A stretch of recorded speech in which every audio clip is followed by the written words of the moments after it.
When Steve Jobs introduced the iPhone in 2007, the cost of labor in China was astonishingly low, at just about $1 per hour. This was cheaper than labor in Thailand or the Philippines and a fraction of the cost compared to Malaysia. This pricing made China an attractive location for manufacturing, marking it as the world's factory.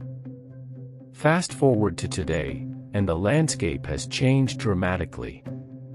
By the time the iPhone 14 was launched, the cost of labor in China had skyrocketed to $8 per hour. Now, the price for 1 hour of Chinese labor can buy 4.5 hours in Mexico. Only Chile, among major Latin American economies, has a higher labor cost than China. The shift in China's labor costs is not just a story of increasing wages, it represents a significant transformation in the global manufacturing and economic landscape.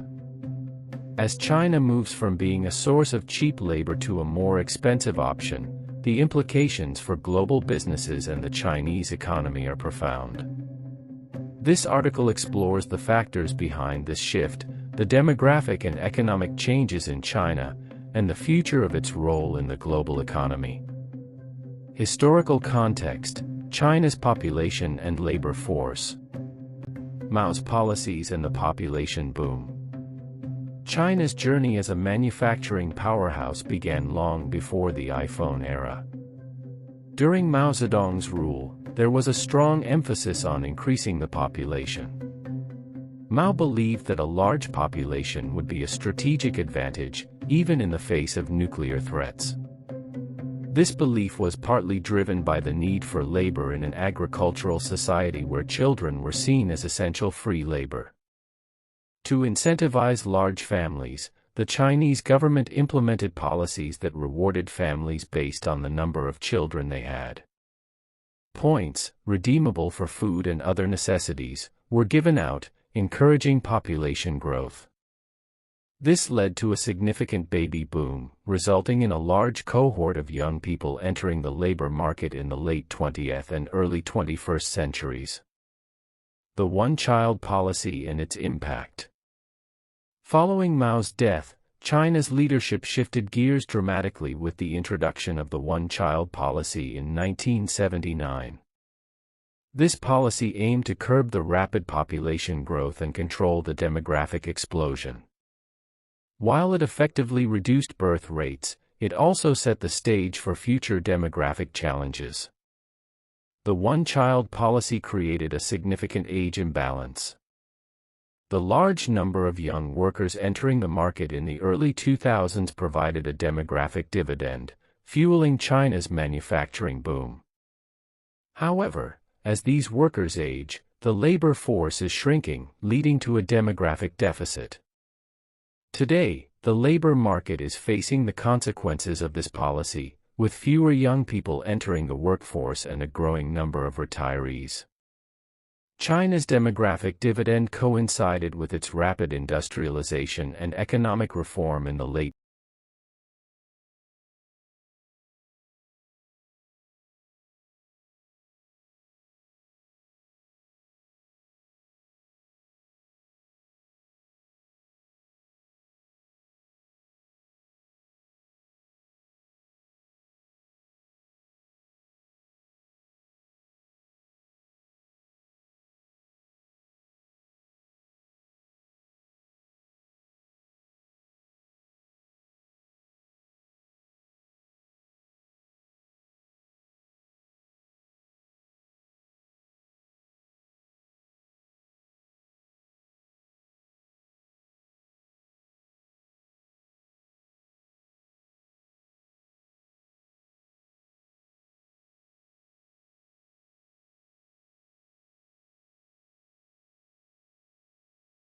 China's government played a crucial role in supporting this industrial growth.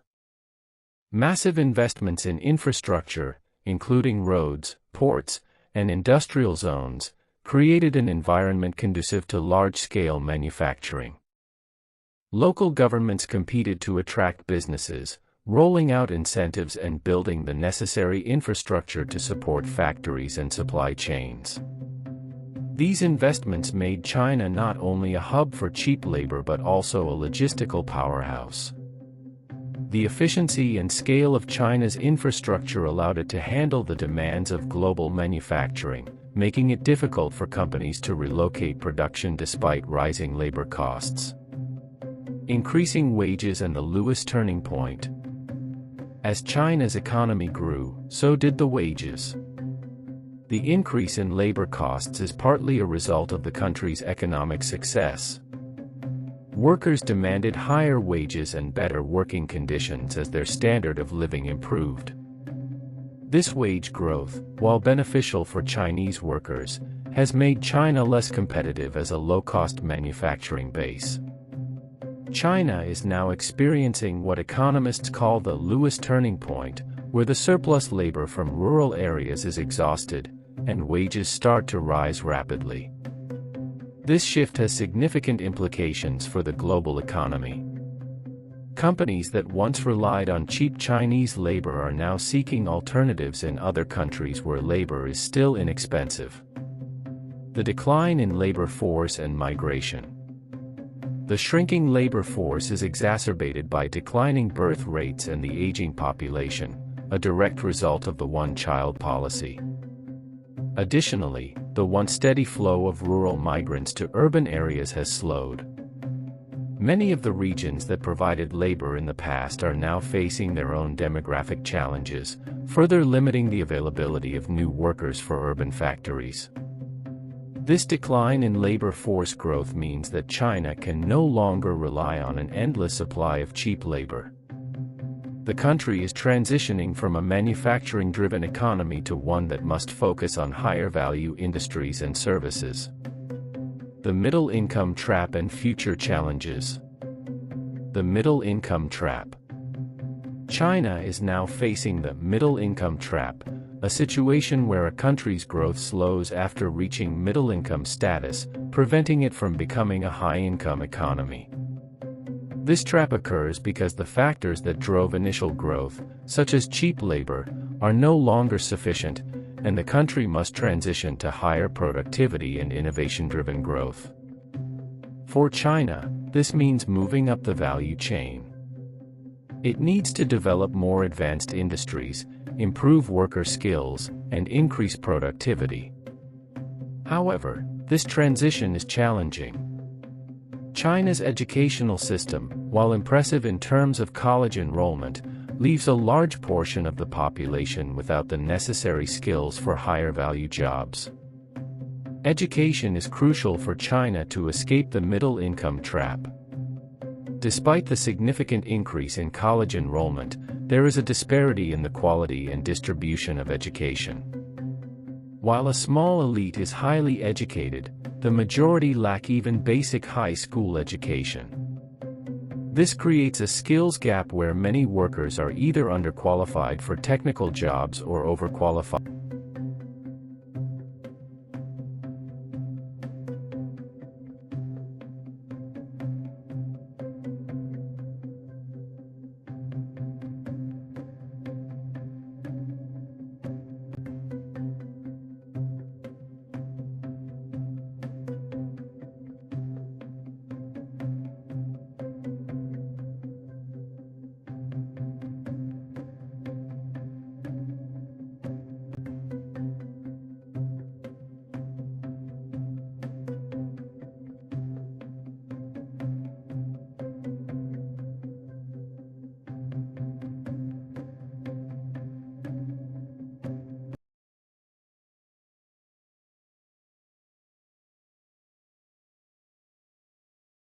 Many companies are adopting a China Plus One strategy, maintaining some operations in China while expanding to other countries.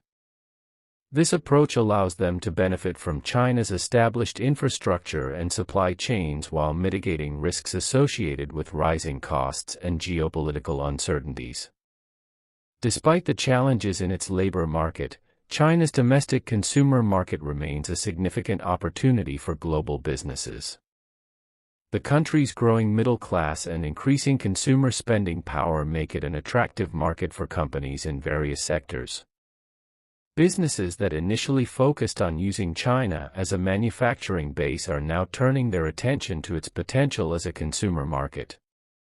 Companies like Starbucks, Walmart, and McDonald's continue to expand their presence in China, capitalizing on the country's evolving consumer landscape. China's transformation from a source of cheap labor to a more expensive manufacturing hub reflects broader changes in its economy and society. Rising wages, demographic shifts, and the need to move up the value chain present both challenges and opportunities for China. As the country navigates the middle-income trap, the focus will need to shift towards higher productivity, better education, and a more balanced economic structure. For global businesses, China will remain a critical player, both as a market and a manufacturing base,